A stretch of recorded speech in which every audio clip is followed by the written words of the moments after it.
You know, I can just imagine all the amazing things that God is going to do here through this new facility, and more importantly, through the people of First Baptist Church. And you know, it's not just about a new building. I think there's something of much more eternal significance.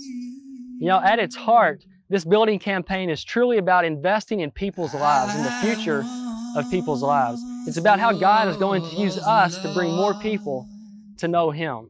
It's about how God is going to use us to reach out in this community to let everyone know about the gospel of Jesus Christ. It's about how God is going to call people just like me out of our congregation to preach His word and to enter into full-time ministry. It's about how everything that we do here at this church will be done to glorify God's name. I completely trust God that He will do all of this and much more right here in this field. Jesus said to them, "For surely I say to you, if you have faith like a grain of mustard seed, you will say to this mountain, 'Move from here to there,' and it will move, and nothing will be impossible for you." Now faith is confidence in what we hope for, and assurance about what we do not see. And without faith, it is impossible to please God, because anyone who comes to Him must believe that He exists, and that He rewards those who earnestly seek Him. For we walk by faith, not by sight. For over 135 years, our church has walked by faith. Walking by faith assumes a willingness to join God where He leads. Knowing the path of obedience requires movements toward the unknown, involves risk, and requires trust in the plans, purposes, and promises of God. When God called Abraham to leave his homeland, Abraham did just that. He walked by faith, not knowing where God would take him. God said, "Go from your country and your kindred and your father's house to the land that I will show you."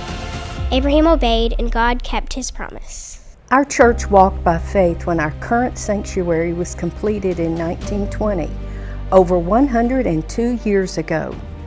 Each Sunday when we assemble, we are the beneficiaries of their sacrifices, and today we acknowledge and celebrate the resolve they had to provide future generations, including our own, with a suitable space to meet and gather for worship.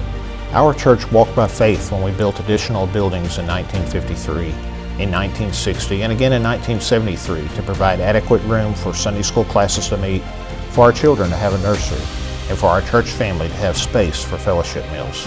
As needs have arisen, we have walked by faith. We have trusted God. We have served. We have sacrificed. We have all done our part, believing God can use a mustard seed of faith to move mountains. Our church walked by faith again in 2001 when we purchased land on the corner of Southwest Drive and the South Bypass. In 2003, sensing God's leadership and direction, we voted to relocate all of our church facilities to our new property. In 2005, we launched our first capital campaign, which was called Building by Faith, and we began to raise money to construct our Family Life Center. We prayed, we planned, we gave, we sacrificed. God blessed. In 2008, we broke ground, and in 2009, our Family Life Center was dedicated. By 2013, we paid off the balance of our loan 6 months early, something we believe only God could do. Today, we stand poised to see God finish what He began. Some may believe the task before us is too great, too costly, too risky, too many factors that we can't control or predict. And those people may have good reason to believe what they do. However, if God truly is in this, and we are convinced that He is, then the very best thing we can do is simply to do what our church has done over and over again over the past 135 years, which is to discern God's leading and then to walk by faith. We must be willing to follow God into the unknown, knowing full well that what we are doing is uncomfortable and perhaps even a little bit risky.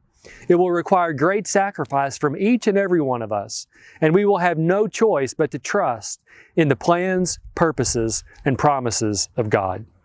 There's a question in Genesis 18:14 that I've been thinking a lot about lately. It's a simple question that doesn't require a seminary degree to answer. The question is this: is anything too difficult for the Lord? Think about that for just a moment. Is there anything too difficult for God? Now, there are lots of things that are too difficult for me And if it was up to me or you to relocate our church to this property, we know that a project of this magnitude is beyond what any of us can do on our own. But thankfully, God isn't asking any of us to do this by ourselves. Is there anything too difficult for the Lord? The answer to this question is a resounding no. Church, God can do this. We need to know and believe that God can and will finish what He began. But we also must be ready to do our part. Our part is to live, walk, give, serve, and ultimately to build by faith. Faith in God is the key. As we move forward, let us do so keeping the words of Jesus in mind from Matthew 19:26. With man, this is impossible, but with God, all things are possible. I can't wait to see what God does. I want to invite each and every one of us to be part of what He will accomplish.